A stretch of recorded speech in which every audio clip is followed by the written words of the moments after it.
Friends, इस video में हम स्टार्ट करने वाले हैं आपका chapter number 13 why do we fall ill.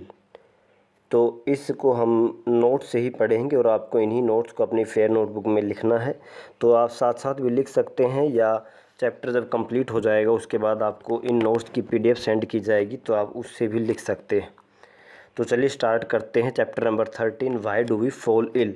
पहले नाम को समझते हैं, इसका मतलब क्या होता है कि भाई हम बीमार क्यों पड़ते हैं। तो इसमें मतलब हम जानने वाले हैं चैप्टर के अंदर कि भी बीमारियों का कारण क्या है, अगर बीमार हो जाते हैं तो आपको क्या क्या सॉल्यूशंस हैं, बीमारी होती ही क्यों है, आपके हेल्थ के बारे में जानेंगे कि भी हेल्थ जो है वो किन किन फैक्टर्स पे डिपेंड करती है। क्या आप बाहर से फिज़िकली सही हैं तो क्या आप हेल्दी हैं। इसके साथ साथ हम कम्युनिटी के बारे में भी जानेंगे कि समाज के अंदर बीमारी को कम कैसे कर सकते हैं, कौन कौन से ट्रीटमेंट हैं, टाइप्स ऑफ डिजीज़ क्या होती हैं। तो ये सब हम करेंगे। तो देखिए, सबसे पहले बात करें आपकी हेल्थ की, तो हेल्थ की डेफिनेशन होती है कि state of being well physically, mentally and socially. मतलब आपके फिजिकली, मेंटली और सोशली सही होना ही आपका हेल्थ है।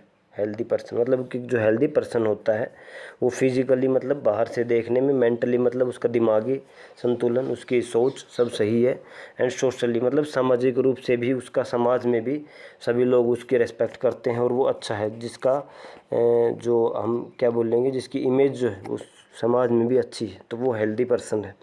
अब जो हेल्थ को कौन कौन सी चीज़ें इफ़ेक्ट करती हैं, तो सबसे पहला उसमें डिजीज़, कि भाई कोई आदमी को अगर कोई रोग हो जाता है तो उसकी हेल्थ जो इफ़ेक्ट होती है। डिजीज़ का मतलब होता है बीइंग अनकंफर्टेबल, मतलब किसी भी तरह की समस्या होना। डिजीज़ अलग अलग तरह की होती है, उसको हम अलग अलग टाइप्स में बांटते हैं। एक्यूट डिजीज़ होते हैं, क्रोनिक डिजीज़ होते हैं, इन्फेक्टियस डिजीज़ होती है और नॉन इन्फेक्टियस डिजीज़ होती है। इसको हम डिटेल में पढ़ेंगे। इसके बाद हम अगर इन्फेक्शंस की बात करें तो उसके अंदर अगर कोई इन्फेक्शन हो जाती है, जैसे कोई बैक्टीरिया वायरस ने आपकी बॉडी में एंटर किया और वो इन्फेक्शन फैला रहा है, तो इन्फेक्शन के बारे में हम पढ़ेंगे कि उसका ट्रीटमेंट कैसे करेंगे, प्रिवेंशन, उससे बचे कैसे रहें, और इन्फेक्शन कौन कौन से पैथोजेंस, कौन कौन से माइक्रो ऑर्गेनिज्म जैसे बैक्टीरिया वायरस से फैलता है। तो इसके अंदर हम बात करें कि भी कौन कौन से पैथोजन, पैथोजन का मतलब होता है डिजीज़ कोजिंग माइक्रोब्स, मतलब ऐसे सूक्ष्म जीव जो कि बीमारियों को फैलाते हैं। तो इसमें बैक्टीरिया आ जाता है, आपका फंजाई, प्रोटोजोआ और वायरस, तो ये हैं आपके पैथोजन।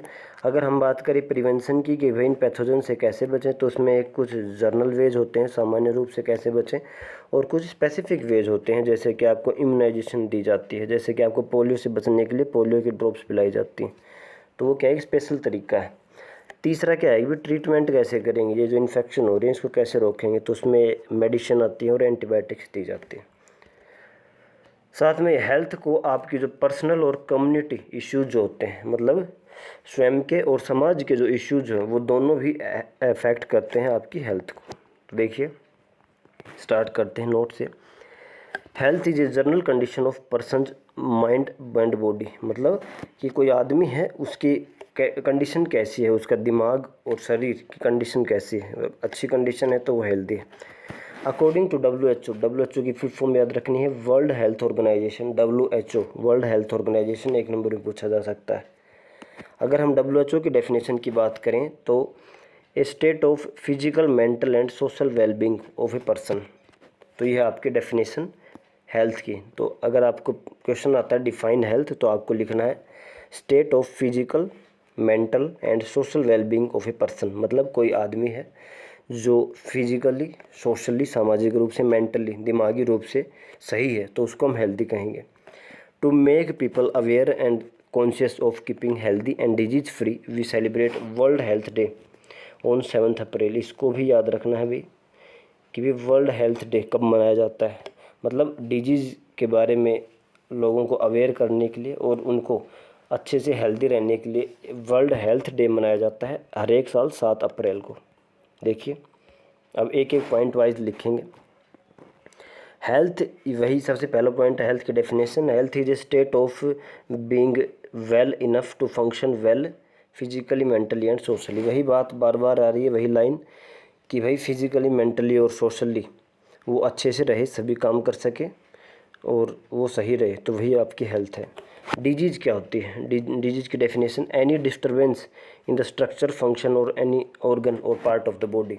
आपका जो शरीर है शरीर के अंदर आपको पता है अलग अलग तरह के पार्ट्स होते हैं, अलग अलग तरह के ऑर्गन्स हैं। तो किसी भी पार्ट में, ऑर्गन में कोई तकलीफ़ आ जाए, कोई डिस्टरबेंस आ जाए, या कोई भी बॉडी हमारा फंक्शन कर रही है उसमें कोई तकलीफ़ आने लग जाए, तो हम कहेंगे कि वहाँ डिजीज़ हो गई है। जैसे कि अगर आपको इन्फेक्शन हो रही है तो उसमें जो जोन से एरिया के अंदर वो इन्फेक्शन हो रही है, मतलब जहाँ पे वो माइक्रो ऑर्गेनिज्म ग्रो कर रहे हैं, तो वहाँ के जो सेल्स होते हैं वो अपना काम करना या तो कम कर देंगे या बंद कर देंगे, जिसके कारण हमें डिजीज़, हम उसको कहेंगे डिजीज़ हो चुकी है। देखिए the various causes of disease. अब हम बात करेंगे कोजेज क्या होते हैं, डिजीज़ जो बीमारियाँ होती हैं उनके होने का क्या कारण है। Various causes of disease are pathogen.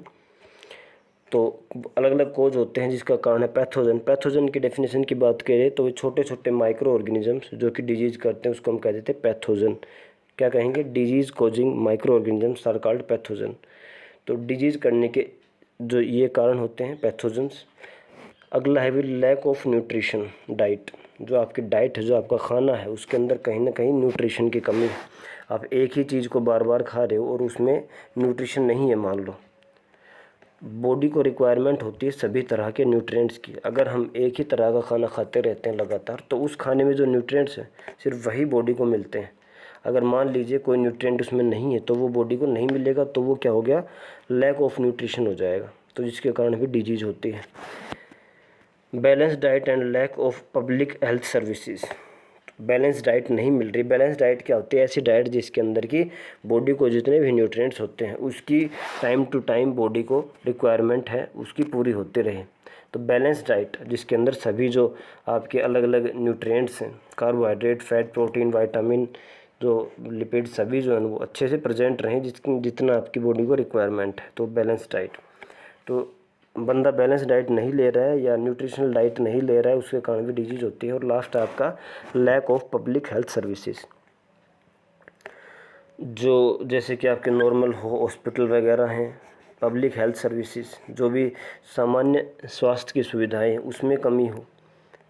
आपको अगर मान लीजिए बचपन में आपको वैक्सीन लगनी थी, वो अगर ना लगी हो तो वो किस में आती है, जनरल हेल्थ सर्विसेज में आती है। तो उसके अंडर अगर आपको वैक्सीन नहीं लगी तो हो सकता है कि आपको आगे जाके वो डिजीज़ होने के चांसेस हैं, तो उसमें भी वो मैटर करता है।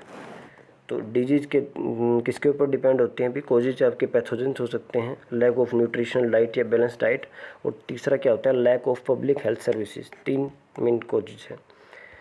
Acute disease occur suddenly and last for short duration. Okay, अभी ये बता रहा है डिजीज़ के जो मैंने आपको टाइप्स बताए थे, एक होती है एक्यूट डिजीज़ और एक होती है क्रोनिक डिजीज़। तो एक्यूट डिजीज़ कौन सी होती हैं, ऐसी डिजीज़ जो कि बहुत ही जल्दी हो जाती हैं और कुछ टाइम के बाद वो ठीक भी हो जाती हैं। अकर सडनली, जो अचानक से होती हैं, and last for short duration, और कुछ समय के लिए ही रहती हैं वो एक्यूट डिजीज़।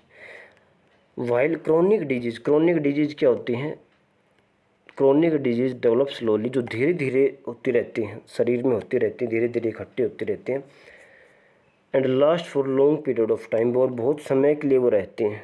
जैसे कि मान लीजिए जुकाम है, तो जुकाम आदमी को जल्दी से हो जाता है और वो कुछ समय के अंदर ही ठीक भी हो जाता है, तो वो क्या एक्यूट डिजीज़ है। क्रोनिक डिजीज़ जैसे कि किसी को हार्ट डिजीज़ है, तो हार्ट डिजीज़ क्या होगा, धीरे धीरे जब बॉडी के अंदर कुछ हार्ट के अंदर दिक्कत होनी स्टार्ट होगी तो धीरे धीरे होगी, develop slowly, and last for long period, बहुत समय के लिए वो रहती है, फिर वो जल्दी से ठीक भी नहीं होती है, धीरे धीरे होगी, बहुत समय तक रहेगी वो डिजीज़, वो हो गया क्रोनिक डिजीज़। आगे देखिए, the disease infection can be prevented by lifestyle. अब क्या होता है, डिजीज़ को रोक कैसे सकते हैं, तो हम क्या कहते हैं, कई लाइफस्टाइल डिजीज़ होती हैं। तो लाइफस्टाइल जो भी डिजीज़ है, जैसे कि डायबिटीज़ है, हार्ट डिजीज़ है, तो इसे भी कहें लाइफस्टाइल डिजीज़ है, मतलब आपकी कैसी लाइफ की स्टाइल है, कैसे आप जीवन को जी रहे हैं उसके ऊपर डिपेंड है वो। तो उसको अगर हम चेंज कर देंगे तो वो डिजीज़ ठीक हो सकती हैं। जैसे कि एक्सरसाइज करके, अगर आप नींद कम ले रहे हैं, पुअर स्लीप है, तो उसके लिए आप इनफ रिलैक्सेशन, बॉडी को आराम दे के, तो ये ठीक हो सकती हैं। और क्या है, आप प्रिवेंशन बाय लाइफस्टाइल मॉडिफिकेशन, जो लाइफस्टाइल को मॉडिफाई करके, और क्या है, टेकिंग बैलेंस, अगर कोई न्यूट्रिशन की कमी से हो रही है तो उसको वो न्यूट्रिशन मिल जाएगा तो ठीक हो जाएगा। अब क्या है, good personal health and hygiene, अपने स्वास्थ्य का ध्यान रखें, अपने सफाई का ध्यान रखें, and also maintaining a clean and healthy surroundings, और अपने आसपास का जो सफाई रखें और अपने आसपास का जो माहौल है वो भी क्लीन रखें।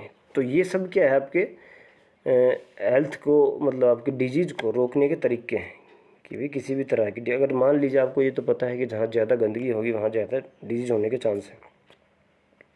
तो मान लीजिए कोई ऐसा मोहल्ला है जहाँ ज़्यादा गंदगी है पहले से, तो वहाँ पे डिजीज़ होने के ज़्यादा चांस रहेंगे। ऐसा कोई मोहल्ला है जहाँ पे रोज़ सफाई होती है अच्छे से, वहाँ के लोग भी एक दूसरे का ध्यान रखते हैं, सफाई रखते हैं, तो वहाँ पे डिजीज़ कम होंगे। तो वही है कि आपका कम्युनिटी का रोल आ जाता है इसमें, समाज का रोल आ जाता है जब आपकी हेल्थ की बात आती है।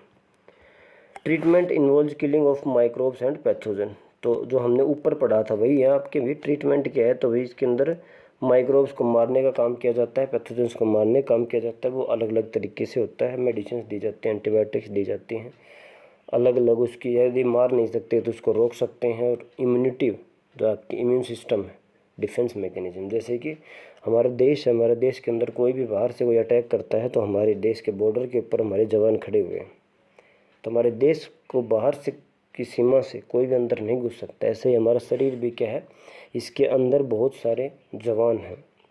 अगर हमारे बॉडी में कोई बाहर से कोई बैक्टीरिया अटैक करता है, हमारी बॉडी के चारों ओर मान लीजिए जो बाउंड्री है या कहीं भी लगा लीजिए, पूरी बॉडी में वो फैले हुए हैं ब्लड के अंदर, हम कहते हैं WBCs, वाइट ब्लड सेल्स। तो वो क्या है, जब भी कोई बाहर से कोई भी आपका माइक्रोब आता है तो वो उसको मार देते हैं। तो वो भी क्या करें, डिफेंस काम कर रहे हैं। तो हम उसको कहते हैं आपका इम्यून सिस्टम या डिफेंस मैकेनिज्म कहते हैं अभी। तो हमारी बॉडी के अंदर भी वैसा ही डिफेंस मैकेनिज्म है कि वो बाहर से कोई भी चीज़ को अंदर नहीं आने देता और नुकसान नहीं करने देता। जब तक वो ज़िंदा है तब तक आप सही रहेंगे। तो इसीलिए इम्यूनिटी को बढ़ाने के लिए भी आपका काम होता है। इम्यूनिटी को समझेंगे इसी चैप्टर में आगे कि भी इम्यून सिस्टम क्या होता है, उसके अंदर अलग अलग सेल्स होते हैं। देखिए, तो कल आपका अभी इस चैप्टर में मैंने आपको इंट्रोडक्शन दिया कि हम क्या क्या पढ़ेंगे। तो कल आपका स्टार्ट करेंगे मेन हेल्थ के टॉपिक से।